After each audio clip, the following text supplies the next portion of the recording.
Good morning friends.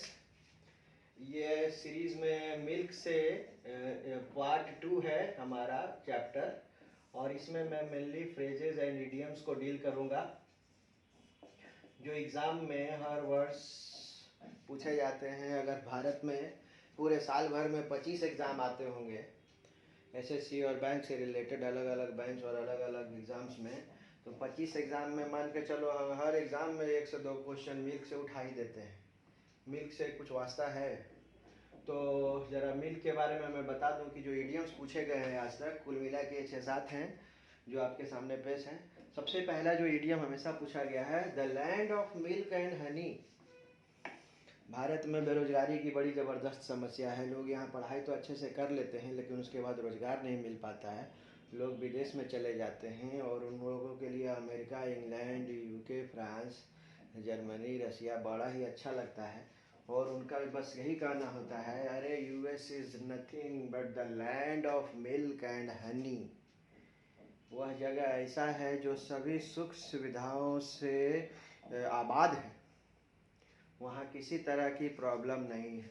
A place with all amenities, a place with all amenities, सभी सुविधाओं से परिपूर्ण। कैसा रहा the land of milk and honey?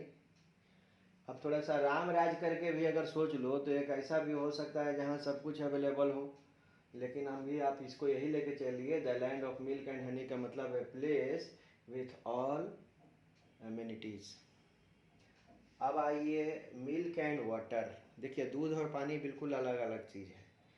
तो जनरली दूध को पानी में फेंट दिया जाता है, लोग गाँव वाले लोग मिला ही देते हैं, लेकिन मिल्क एंड वाटर का इस्तेमाल किया जाता है जहाँ पे विल की कमी हो, लैकिंग स्ट्रेंथ ऑफ विल, जहाँ पे जिसको कह सकते हैं ना, काम करने की क्षमता कम हो गई हो, विल की कमी हो, बड़ा ही आप कमज़ोर टाइप फील करते हो, मन से आप निराशावादी हो चुके हो, पेसिमिस्ट हो चुके हो,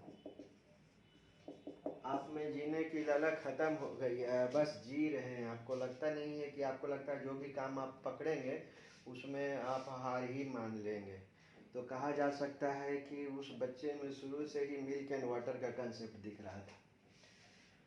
चलिए, the milk of human kind, ये देखिए, ये शेक्सपियर ने, जो हमारे इंग्लिश के बहुत बड़े नॉवेलिस्ट हैं, उन्होंने अपने मैकबेथ जो उनका नॉवेल है, एक जगह उन्होंने the milk of human kindness लिखा है। दूध जो होता है इंसान का, जनरली कहा जाता है कि वो हमेशा उसमें सबकी अच्छा ही छिपा होता है। वो हर जगह अच्छा ही करना चाहता है, हर जगह अच्छा करना मतलब निस्वार्थ भाव से करना, हमेशा दया की भावना दिखाना, कभी भी स्वार्थी नेचर नहीं होता है, सेल्फिश नहीं होता है, सेल्फलेस होता है। दूसरों के लिए बहुत ही दुख हो, दर्द हो, ह्यूमैनिटी हो, तो the milk of human kindness का मतलब वही हो गया, दूसरों के प्रति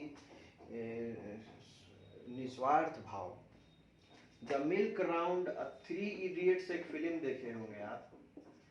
3 साल का अंत होता है पढ़ाई में और हर साल देखते होंगे कैंपस प्लेसमेंट होता है। बड़ी बड़ी कंपनियां आती हैं और अच्छे अच्छे जो टैलेंटेड स्टूडेंट्स को उसी दौरान अपने प्लेसमेंट दे देती हैं अपनी कंपनी में। इसको बोलते हैं कैंपस प्लेसमेंट।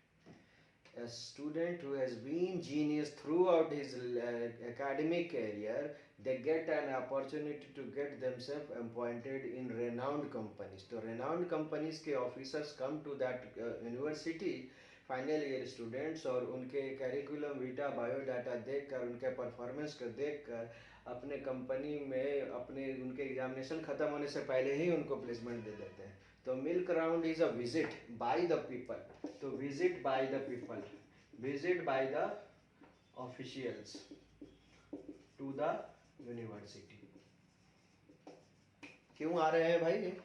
ताकि उनको प्लेसमेंट मिल सके। मिल्क रन का मतलब अब दूध दौड़ नहीं रहा है, इसका मतलब हो गया एक ऐसा जर्नी, सपोज आप लोग ट्रेन से जा रहे हो, ठीक है, और हर स्टेशन पे ही रुक रही है, तो आपको बड़ा बोरिंग टाइप लगता है, कुछ उसमें वो नहीं टाइप शताब्दी राजधानी वाली फीलिंग नहीं होती है, बिल्कुल नॉर्मल सा लाइफ आपको जैसे आप नॉर्मल फीलिंग टाइप आती हो कुछ, तो that is milk run. Cry over spilled milk, अब जिसको कहते हैं चिड़िया अब पछतात होत क्या, जब अब पछताए होत क्या, जब चिड़िया चुग गई खेत।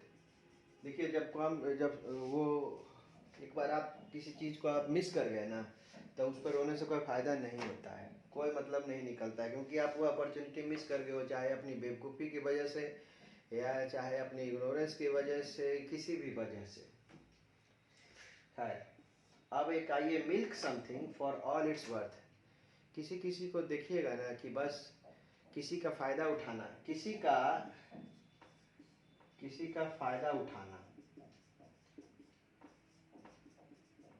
एक आपको अमीर इंसान मिल जाए और उसके पास देखिएगा, जनरली बहुत जगह आप देखे होंगे परिवारवाद का कंसेप्ट आता है, नेपोटिज्म तो अभी फिल्मों में भी बात सुनने को आई है, लेकिन कहीं कहीं आप देखिएगा कि बड़े बड़े जो बिजनेसमैन होते हैं उनके डाउनफॉल का एक सबसे बड़ा कारण होता है अपने परिवार में अनएम्प्लॉयड लोगों को नौकरी दे देना। तो क्या होता है कि वो लोग क्या करते हैं, वो अपने बॉस के, चूंकि वो रिश्तेदार है तो उसका फ़ायदा उठाते हैं, milking something for its worth, पूरा दूह लेंगे अपना, समझे, अपना काम बनता जहाँ भाड़ में जाए जनता वाली बात होती है। तो अपना काम निकालने के लिए दूसरे का नुकसान करना और सब कुछ अपना काम बना ले, that is milking something for all it's worth. जितना अपना फ़ायदा आप निकाल सकते हो निकाल लो, दूसरे को कोई उसका उसका कोई बेनिफिट नहीं मिलता है। तो कुल मिला के लैंड से रिलेटेड, सॉरी, मिल्क से रिलेटेड ये 7 मेरे सामने ईडियम्स आपके सामने हैं, आप इनको देखिए, समझिए। एग्जामिनेशन में लगभग पूछे ही गए हैं, हर बार पूछे गए हैं। तो मैं समझता हूँ कि ये वीडियो आपको पसंद आया होगा। धन्यवाद।